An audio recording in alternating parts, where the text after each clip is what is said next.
யோகி ராம் சுரத்குமார் அவர்களுடைய திவ்ய சரித்திரம் பார்த்துன்னு வரோம். சட்டுன்னு வசந்த காலத்தில் மரத்தில் இருக்கக்கூடிய பூக்கள் எல்லாம் பூத்து மரமே பூக்களால் பொங்கியிருக்கிற மாதிரி போன நூற்றாண்டில் பாரத தேசத்தில் நிறைய ஞானிகள் அவதாரம் பண்ணிகிட்டே இருந்தா. அதோட தொடர்ச்சியாக தான் 1800களில் தமிழகத்தில் ராமலிங்க அடிகள், வடக்க பார்த்தோன்னா ராமகிருஷ்ண பரமஹம்சர் அப்படின்னே அது வளர்ந்துட்டே இருந்தது. 1870 ஆரம்பித்து 1940 வரைக்கும் கொத்து கொத்தா ஞானிகள் அவதாரம் பண்ணிகிட்டே இருந்தா. நம்ம இப்போ யோகி ராம் சுரத்குமார் அவர்களுடைய திவ்ய சரித்திரத்தை பார்த்துன்னு வந்தாலும், யோகி ராம் சுரத்குமாருங்கிற ஞானி அவர் குருங்கிறது எப்பேற்பட்ட பெரிய ஆலமரம் அப்படின்னு சொல்லி அந்த தத்துவ அம்சத்தை நமக்கு காமிக்கிறார். ஏன்னா யோகி ராம் சுரத்குமாருங்கிற ஞானி மற்ற எல்லா ஞானிகளையும் போய் சந்திக்கிறார். ஞானம் பெற்ற எல்லா மகாபுருஷர்களையும் அவர் போய் சந்தித்து நிறைய அனுபவங்கள் அவருக்கு கிடைக்கிறது. அப்போ குருன்னா என்ன? இந்த ஒட்டுமொத்த இந்த தனிப்பட்ட ஜீவன் முதற்கொண்டு, அதாவது நம்மள ஆரம்பித்து ஒட்டுமொத்த மானுடத்தையும் எப்படி மாத்துறான ஞானிகள் அப்படிங்கிறத நம்ம கொஞ்சம் சிந்திக்கணும். விவேகானந்தர் ஒரு தடவை கல்கத்தா வீதியில் இறங்கி பார்க்குறார். அவருக்குள்ள பெரிய துக்கம் வருது. இது பாரத தேசம்தானா இல்லை வேற ஏதாவதா? ஏன் இந்தியா இப்படி அடிமைப்பட்டு தாமச குணத்தில் மிதக்கிறது? ஏன் ஒருத்தரோட உள்ளங்கூட மலரலை? என்னாச்சு இந்த தேசத்துக்கு அப்படின்னு ரொம்ப கவலைப்படுறார். அடுத்த கொஞ்ச நாட்களே ஸ்ரீ ராமகிருஷ்ண பரமஹம்சரை போய் சந்திக்கிறார். அதுக்கப்புறம் என்ன ஆச்சு நம்ம எல்லாருக்கும் தெரியும். அப்படியே ஷீரடி பாபா, ரமண மகரிஷி, காஞ்சி மகா பெரியவர், பப்பா ராம்தாஸ், நிசர்தக மகாராஜ், ஜே கிருஷ்ணமூர்த்தி, புட்டபர்த்தி பாபா, அரவிந்தர், யோகி ராம் சுரத்குமார் அப்படின்னு இந்தியாவில் நிறைய ஞானிகள் இருந்தது நமக்கு தெரியும். ஏன்னா அவ அடைஞ்ச அந்த உயர்ந்த நிலை அப்படிங்கிறது சாதாரண மக்கள், நம்மளை மாதிரி சாதாரண மக்களோட விழிப்புணர்வு மண்டலத்தை பாதிக்கும், நம்மளுடைய ஹியூமன் கான்ஷியஸ்னஸை பாதிக்கும். அந்த பாதிப்பு என்ன பண்ணும் அப்படின்னா நமக்குள்ள ஒரு ஆன்மீக தேடலை உருவாக்கும். இங்கே தான் ஞானிகள் ரொம்ப முக்கியமான ஒரு விஷயத்த சொல்கிறா. அது என்னன்னா, 10க்கும் மேற்பட்ட ஞானிகள் பூமிக்கு வரா. பாரத தேசத்தில் மட்டும் இல்லாமல் அதையும் தாண்டி உலகம் முழுக்க போய் மக்கள்கிட்ட வாழ்க்கையை பற்றி பேசுகிறா, எழுதுறா. அப்போது தனி மனித ஜீவன் என்ன பண்ணணும் அப்படிங்கிறத சொல்லி புரிய வைக்கிறா. அப்படி பேசி இந்த மாதிரி வருவா. அவளை மக்கள் முதல்ல புரிஞ்சிக்க மாட்டா. ஆனால் பிற்காலத்தில் புரிஞ்சிக்க ஆரம்பிப்பாங்க. இதையும் அந்த ஞானிகள் தான் பண்ணுவாங்க. அவள் செய்யக்கூடிய எல்லாமே நம்ம வாழக்கூடிய இந்த வாழ்க்கைங்கிறது இந்த சரீரத்துக்குள்ளே மட்டும் இருந்து வாழறதுங்கிறது கிடையாது. அதையும் தாண்டி நீ யாருன்னு தெரிஞ்சுக்கோ. அந்த செல்ஃப் என்கொயரியை, அதுக்குண்டான வழியை நமக்கு காமிப்பா. நம்மளுடைய வாழ்க்கையில் ஏதாவது ஒரு ஞானியோட தாக்கம் ரொம்ப அதிகமாக இருக்கும். அதே நேரம் அந்த ஞானியோட உபதேசங்கள் உள்ளுக்குள்ளே போய் நல்லா ஊறி ஊறி நமக்கு கொஞ்சம் கொஞ்சமாக புரிய ஆரம்பிக்கும். அந்த நேரத்தில் என்ன ஆகும் அப்படின்னா, நம்மளுடைய அறியாமை, நம்மளுடைய அகங்காரமானது மெதுவாக அந்த உபதேசங்களை கேட்டு கேட்டு ஒரு இடத்துல நிற்கும். இந்த உபதேசங்கள் அந்த அகங்காரத்தை நிறுத்தி வைக்கும். இது ஒரு பக்கம் நடந்துட்டு இருக்கும்போது நம்மளுடைய மனசு என்ன பண்ணும் தெரியுமா? நம்ம மனசு நம்மக்கிட்டே சொல்லும், நீ இப்படியே போயிட்டு இருந்தா உன்னுடைய குடும்பத்தை யார் பாப்பா? உன் குடும்பம் என்ன ஆகும்? நீ பணம் சம்பாதிக்க வேண்டாமா? இந்த உபதேசத்தினால உன் குழந்தைகளெல்லாம் ஒழுங்காக வளர்க்க முடியுமா? உலகம் எங்கேயோ போயின்னு இருக்கு. நீ ஏன் இப்படி தீவிரமாக எப்போ பார்த்தாலும் ஆன்மீக புஸ்தகத்தையும் சத்சங்கத்தையும் அதே மாதிரி விஷயங்கள்லேயே செலவழிச்சுன்னு இருக்க? மெதுவாக இந்த மனசு என்ன பண்ணுன்னா, எதில் அந்த ஆத்மீக விஷயங்களில் தோன்றி இருந்ததோ அதுலேருந்து தன்னை கொஞ்சம் கொஞ்சமாக விடுவிச்சுண்டு இந்த உலகம் எந்த போக்கில் போகிறதோ அதுலேயே நம்மளும் போகலான்னு கொஞ்சம் பயந்து ஓடும் உலகத்துக்கு பின்னாடி. இதெல்லாம் ஞானிகளுக்கு தெரியாமல் இல்லை. அதனால தான் யோகி ராம் சுரத்குமார் மாதிரி இருக்கக்கூடிய ஞானிகள் நம்மளுடைய எல்லா கவலைகளையும் அவகிட்ட போய் சொல்லும்போது நம்ம கையில் ராமநாமத்தையோ இல்லை குருவோடைய நாமத்தையோ கொடுத்து இதை சொல்லிகிட்டே இருங்கோ அப்படின்னு சொல்கிறா. இந்த நம்ம வாழக்கூடிய வாழ்க்கையில் ஏற்படக்கூடிய சிரமங்கள், இந்த உலக விஷயத்தில் இருக்கக்கூடிய மன உளைச்சல்கள், பணப்பிரச்சனை, குடும்ப பிரச்சனை எல்லாத்தையும் அவளே சுட்டி காட்டி இதுக்குண்டான தீர்வை நீங்கள் பாருங்கோ அப்படிங்கிறதையும் காமிச்சு கொடுக்குறா. அவள் சொல்கிறது அந்த நிலையானது விஷயம் அப்படிங்கிறது எங்கேயோ இருக்குன்னு நம்மளும் நினச்சிண்டு நம்ம இந்த இடத்துல இருக்கக்கூடிய எல்லா பிரச்சனையும் நீ தீர்த்துடு அப்படின்னு நம்மளே வேண்டிக்க ஆரம்பிக்கிறோம். ஞானிக்கிட்ட போனால் கூட நமக்கு இருக்கக்கூடிய பிரச்சனையை பற்றி மட்டும் பேசிட்டு அதை மட்டும் தீர்த்து வச்சிடு அப்படின்னு வேண்டிக்கிறோம். ஆனால் ஞானிகள் என்ன பண்ணுறா அப்படின்னு பார்த்தோன்னா, நமக்குள்ளே இருக்கக்கூடிய ஆதாரமான அறியாமைன்னு ஒன்று இருக்குது. அந்த மூல அஜ்ஞானத்தை, இந்த டார்க்னஸை சுட்டி காமிச்சு அதை எடுக்கிறதுலையே ரொம்ப கவனமாக இருக்கா. இதைத்தான் அந்த எண்டிங் ஆஃப் டைம் அப்படின்னு ஒரு புஸ்தகம் இருக்குது, ஜே கிருஷ்ணமூர்த்தியோடது. அதில் ஜே கிருஷ்ணமூர்த்தி டேவிட் போம் அப்படிங்கிற ஒரு பெரிய சயின்டிஸ்டோட பேசுகிறார். அந்த கான்வர்சேஷன் தான் இந்த புக்கு முழுக்க. அதில் ஒரு இடத்துல ஒரு ஞானி என்ன செய்கிறார் அப்படிங்கிறத விஷயத்தை ஜே கிருஷ்ணமூர்த்தி பதிவு பண்ணுறார். ஜே கிருஷ்ணமூர்த்தியோட கான்வர்சேஷனோ அவருடைய ஸ்பீச்சையோ நம்ம புரிஞ்சுக்கணும், தெரிஞ்சுக்கணும் அப்படின்னா அவருடைய ஒக்காபுலரி நமக்கு கொஞ்சம் புரியணும். இந்த எண்டிங் ஆஃப் டைமில் அவர் ஒரு ஞானி அப்படின்னு நம்ம சொல்லக்கூடிய ஞானிகளையோ குருமார்களையோ அவர் எக்ஸ் அப்படின்னு குறிப்பிடுறார். இந்த நம்ம மனசில் இப்போ எக்ஸ்ன்னு வச்சுட்டா இந்த கான்வர்சேஷன் நமக்கு கொஞ்சம் புரியும். ஒரு ஞானியை எக்ஸ்ன்னு சொல்கிறார் அப்படின்னு நம்ம மனசில் வச்சுக்கணும். அவர் எந்த பேரையும் அதுக்கு சுட்டி காட்ட மாட்டார். ஏன்னா நம்ம என்ன பண்ணுவோம்னா, அந்த எக்ஸு தான் ஞானின்னு பேர் வச்சோன்னா உடனே அதை நம்ம கும்பிட ஆரம்பிச்சிடுவோம். அவள் என்ன சொல்ல வராங்கிறத உள்ளுக்குள்ளே ஏற்றுக்க மாட்டோம். அதனால அவர் எந்த இடத்துலையும் குரு அப்படிங்கிற வார்த்தையோ ஞானிங்கிற வார்த்தையோ உபயோகப்படுத்த மாட்டார். இப்போ ஜேகே டேவிட் போம் கிட்ட பேசுகிற அந்த கான்வர்சேஷனில் இருக்கக்கூடிய சில பகுதிகளை நம்ம பார்க்குறோம். ஜேகே கேட்குற, that is X job in life. He says that is the only thing. A group of those 10 X's will bring a totally different kind of revolution, right? அதாவது எக்ஸ் அப்படிங்கிறோட வேலை அப்படிங்கிறது ஒய்ங்கிற இன்னொரு சாதாரண ஜீவனோட அஜ்ஞானத்தை தொடச்சி எறியறது தான். எப்போவுமே அந்த ஞான நிலையில் இருக்கக்கூடிய அந்த எக்ஸ் அதை மட்டுமே பண்ணுறார். இதில் இந்த வரி தான் ரொம்ப முக்கியமானது. A group of those 10 X's will bring a totally different kind of revolution அப்படிங்கிற. இப்படி 10க்கும் மேற்பட்ட எக்ஸ்ன்னு சொல்லப்படக்கூடிய ஞானிகள் மாபெரும் தாக்கத்தை உண்டு பண்ணுறா அப்படின்னு அவர் சொல்கிறார். இப்போ தான் நம்ம பார்த்தோம் இந்த நூற்றாண்டில் மட்டும் எத்தனையோ ஞானிகள் அவதாரம் பண்ணியிருக்கா அப்படிங்கிறத. இந்த நேரத்தில் நம்மளோட சொந்த வாழ்க்கையோட சுயநலத்தை விட்டு கொஞ்சம் இந்த சுயநல சிந்தனையை விட்டுட்டு அவள் என்ன சொல்கிறா அப்படிங்கிறத ரொம்ப கவனமாக நம்ம கேட்கணும், பார்க்கணும்.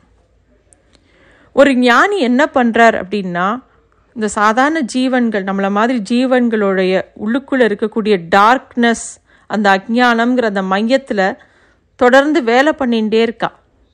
மேலவா மேலவா அப்படிங்கிறா. Will society stand for that அப்படின்னு ஜேகே கேட்குறார். இந்த சமூகம் துணை நிற்குமா அப்படின்னு கேட்குறார். இந்த இடத்துல டேவிட் போம் இன்னொரு கேள்வி கேட்குறார். அதாவது அந்த எக்ஸுங்கிறது கம்பேஷனா அப்படின்னு கேட்குறாரு. But if X has compassion, if compassion works in X right அப்படின்னு கேட்குறார். அதாவது இந்த எக்ஸுங்கிற ஏதோ ஒரு ஞானியோட கருணை தான் காரணம். இந்த கருணையோட சக்திங்கிறது அளவிட முடியாதது. அது ஜீவனோட அறியாமைய, அந்த இருளான அஜ்ஞானத்தை தொலைச்சுண்டு செயல்படுறது, ஞானத்தை நோக்கி நகர்த்தின்றே இருக்கு. சரியா அப்படின்னு கேள்வி கேட்குறார் டேவிட் போம். இந்த இடத்துல ஜேகே அதுக்கு பதில் சொல்கிறார். Yes, X is that. He won't even call it compassion. So X's job is to work on darkness அப்படிங்கிறார். ஜேகே டேவிட் போமை பற்றி என்ன சொல்கிறாருன்னா, டேவிட் போம் ஒரு எக்ஸோட வேலைங்கிறது இதுதான். இன்னும் சொல்லப்போனால் தான் கருணையோடு இதை பண்ணுறோங்கிற எண்ணம் கூட அந்த எக்ஸுக்கு இருக்காது அப்படிங்கிறார். ஜேகே சொல்கிறார், in that way he is earning a living அப்படிங்கிறார். அதாவது தன்னுடைய ஒட்டுமொத்த வாழ்க்கையுமே அந்த எக்ஸுங்கிற ஞானி இதுக்காகத்தான் செலவு பண்ணுறார். இது மூலமாக தான் தான் வாழ்க்கையை நடத்தின்னு இருக்கார். நம்ம எப்படி நம்ம ஆஃபீஸ் போய் நம்ம வேலை பண்ணி நம்ம வாழ்க்கையை நடத்தின்னு இருக்கோமோ, அது ஒரு உதாரணத்துக்கு சொல்கிறேன். ஞானியானவன் என்ன பண்ணுறான்னா, இந்த சாதாரண ஜீவன்களுடைய அறியாமைங்கிற அந்த இருளை, அந்த மூல அஜ்ஞானத்தை வெட்டி எரியறதுக்காக அவன் வேலை பார்த்துட்டே இருக்கான். நமக்குள்ள ஞானம் அப்படிங்கிறதையும் சத்தியம் அப்படிங்கிற ட்ரூத்தையும், நம்ம எதை கடவுள் சக்தின்னு சொல்கிறோமோ, எதை பேர் வச்சு சொன்னாலும் சரிதான், அதை கொண்டு வரத்துக்கு தான் அவன் முயற்சி பண்ணுறான். அதுதான் தன்னோட வாழ்க்கையாக்கிக்கிறான் ஒரு ஞானின்னு ஜே கிருஷ்ணமூர்த்தி சொல்கிறார். ஜேகே அந்த கான்வர்சேஷன்லேயே சொல்கிறார், probably that is X is the teacher, X is out of society, out of darkness, X is unrelated to this field of darkness, and X is asking, teaching, saying to the people of darkness, come out. What's wrong with that? JK என்ன சொல்கிறாருன்னா, இங்கே தான் அவர் ஆசிரியர் ஆறார். கொஞ்சம் JK சொல்லாத ஒரு விஷயத்தை இங்கே சொல்லுவோம். எக்ஸுங்கிறத குரு அப்படின்னு வச்சுக்கிறோம். ஏன்னா அவர் குருங்கிற வார்த்தையே உபயோகப்படுத்த மாட்டார். ஏன்னா குருங்கிற வார்த்தையை அவர் உபயோகப்படுத்தினா உடனே நம்ம அந்த பிம்பத்தை நிறுத்தி வச்சுட்டு குரு அப்படின்னு சொல்லி கன்னத்தில் போட்டுண்டு அவர் என்ன சொல்ல வராரோ அதை விட்டுடுவோம். அதனால் அவர் என்ன சொல்கிறார் அப்படின்னா, அவருக்கு நன்னாவே தெரியும் இந்த ரெஸ்பான்சிபிலிட்டி நமக்கு வேணுங்கிறது அவருக்கு தெரியும். அதனால் ரொம்ப கவனமாக அந்த வஸ்துவை, அந்த ஞானம் அடைந்தவரை எக்ஸ்ன்னே குறிப்பிடுறார். ஜேகே சொல்கிறார், X is unrelated to this field of darkness and X is asking, teaching, saying to the people of darkness, come out. What's wrong with that? இது ரொம்ப கவனமாக இந்த வார்த்தைகளை நம்ம படிக்கணும். இந்த எக்ஸுங்கிற ஞானிக்கு அந்த அறியாமையோட தொடர்பே கிடையாது. ஆனாலும் அந்த எக்ஸுங்கிற ஞானி கேட்குறார், பேசுகிறார், உபதேசம் பண்ணுறார், மக்களுக்கு மத்தியில் இதெல்லாம் சொல்லிகிட்டே இருக்கார். வெளியில் வாங்கோ, கம் அவுட் அப்படிங்கிறார். இதில் என்ன தவறு இருக்குன்னு கேட்குறார். இந்த சொன்ன வார்த்தைகளை நம்ம நல்லா கவனிச்சுட்டே வந்தோன்னா ஒரு ஞானியோட வேலைங்கிறது எவ்வளோ பிரம்மாண்டமானதுன்னு நமக்கு தெரிய வரும். ஞானிகள் சரீரத்துக்குள்ளே போய், அதாவது நம்ம ஞானிகளை புரிஞ்சுக்கிறதுங்கிறது அவள் கிட்ட போக போக ரொம்ப ஆழமாக புரிய ஆரம்பிக்கும். அவள் இப்போ சரீரத்தோடு இருந்தாலும் சரிதான், இல்லைனாலும் சரிதான், ஏதோ ஒரு விதத்தில் நம்ம கூடிய தொடர்பு இருக்கிறது நமக்கு நன்னா தெரியும். நம்ம உடம்பு எடுத்துட்டு வரத அவதாரம்னு சொல்கிறோம். இப்படி அவள் சரீரத்தை விட்டுட்டு போயிட்டானாக்கா, இப்போ நமக்கு இந்த குரு சரித்திரம்லாம் கேட்கும்போது ஒரு விஷயம் தோணும், இந்த ஞானிகள் எல்லாம் நம்ம பார்க்கலையே, அவளாம் இருந்த காலத்தில் நம்ம இல்லையே அப்படின்னா நமக்கு தோணும். அவள் அந்த சரீரத்தை விட்டுட்டு போயிட்டா எப்படி நம்மளோட தொடர்பு கொள்வது அப்படின்னு கேட்கும்போதெல்லாம் ஒவ்வொரு ஞானிகளும் சொல்லி வச்ச மாதிரி ஒரே விஷயத்த சொல்லியிருக்கா. அதாவது, நான் சொன்ன உபதேசங்களோடு வாழறது தான் நீங்கள் என்னோட இருக்கிறதுன்னு அர்த்தமாகுது அப்படிங்கிற. நீங்கள் என்னுடைய டீச்சிங்கை புரிஞ்சுண்டு அதுக்குள்ளே போயிட்டே இருந்தால் நான் உங்களோட தொடர்பில் இருந்துகிட்டே இருப்போம் அப்படின்னு சொல்லியிருக்கா.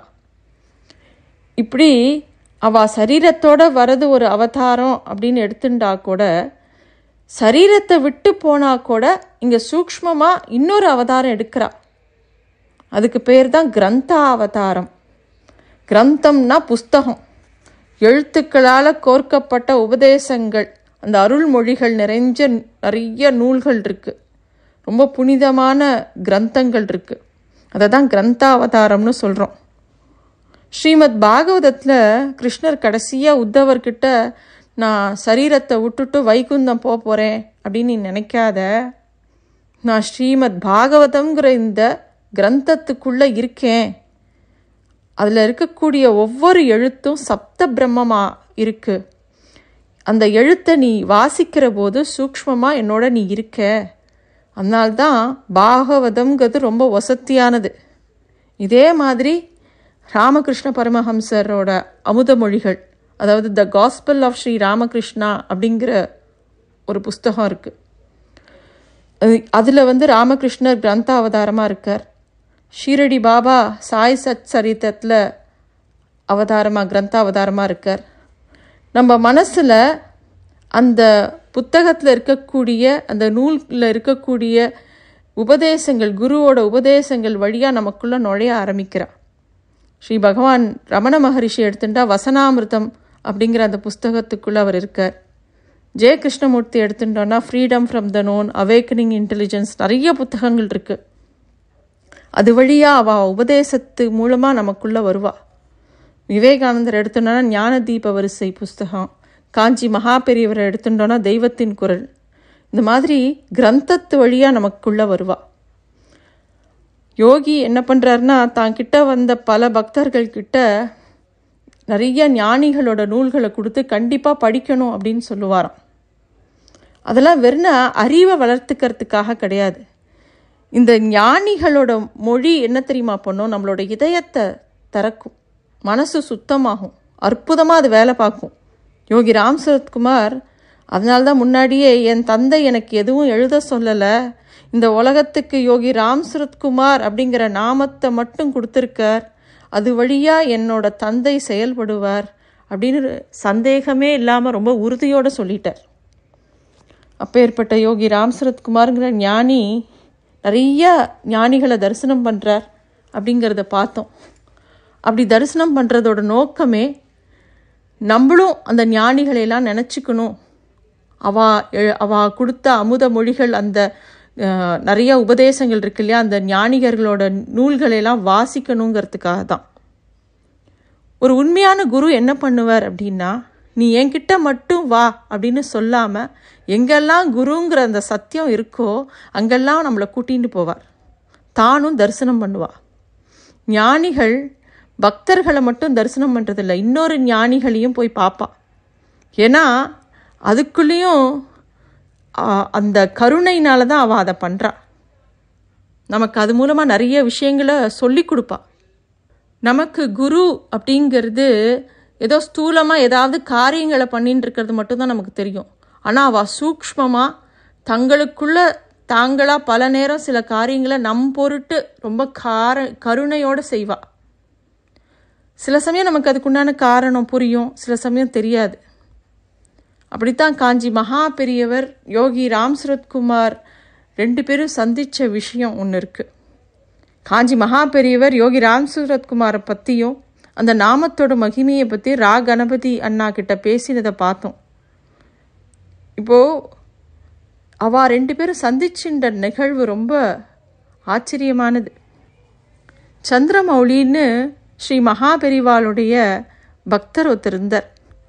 அவர் திருவண்ணாமலையில் போய் இருக்கிற மாதிரி ஒரு சந்தர்ப்பம் வருது. அப்போது யோகியை போய் தரிசனம் பண்ணக்கூடிய வாய்ப்பு அவருக்கு கிடைக்கிறது. அவள் காஞ்சிபுரத்துக்கு வந்து மகாபெரிவாளை பார்க்க வரும்போதெல்லாம் விசிறிமட்ட சுவாமியார் அப்படின்னு யோகியை பற்றி மகாபெரிவா கேட்பாளாம். அப்படி கேட்டுட்டு உடனே சில நிமிஷம் கண்ண மூடின்னு தியானத்தில் இருப்பாராம். 1985 டிசம்பர் மாதம் சந்திரமௌலி காஞ்சிபுரத்துக்கு போயிருக்கும்போது மகா பெரியவா அவரை ஏகாம்பரேஸ்வரர் ஆலயத்தில் நடந்த ஹோமத்துக்கு போய் பிரசாதம் வாங்கிட்டு வர சொல்கிறார். அது மட்டும் இல்லாமல் ஸ்ரீ காமாட்சியோட பிரசாதத்தையும் சேர்த்து கொடுத்து யோகி கிட்ட கொண்டு போய் கொடுக்க சொல்லி அனுப்பி வைக்கிறார். அதை வாங்கிட்டு அவர் போய் யோகி கிட்ட கொடுத்த உடனே யோகி ரொம்ப உணர்ச்சி வசப்பட்டு கண்ணில் ஒத்திண்டாராம். அப்புறம் ரொம்ப நேரம் அந்த பிரசாதத்தை தன்னோட சிரஸில் வச்சுட்டாராம். அதுக்கப்புறமா அங்கே இருக்கிறவாளுக்கெல்லாம் விநியோகம் பண்ணாராம். இதில் ஆச்சரியம் என்ன அப்படின்னா, அன்னைக்கு யோகியோட ஜெயந்தி. அதுக்கப்புறம் 3 மாதம் கழித்து திரும்பவும் சந்திரமௌலி காஞ்சிபுரத்துக்கு போயிருக்கும்போது மகா பெரியவர் அவர்கிட்ட வழக்கமாக யோகியை விசாரிக்கிற மாதிரி விசாரிக்கலை. எடுத்தடுப்புலேயே நீ உடனே ஊருக்கு திரும்பி போய் யோகியை டாக்ஸி வச்சு கோவிந்தபுரம் அழிச்சுன்னு போ, அவருக்கு போதேந்திராள் அதிஷ்டானத்தை தரிசனம் பண்ணி வச்சு திரும்ப திருவண்ணாமலை கொண்டு விடு அப்படின்னு உத்தரவிடுறார். அது மட்டும் இல்லாமல் டாக்ஸிக்கு உண்டான செலவு அந்த காசையும் ஒரு அடியார்கிட்ட இருந்து வாங்கி கொடுக்குறார். சந்திரமௌலிகிட்ட கொடுக்குறார் இது எல்லாத்தையும்.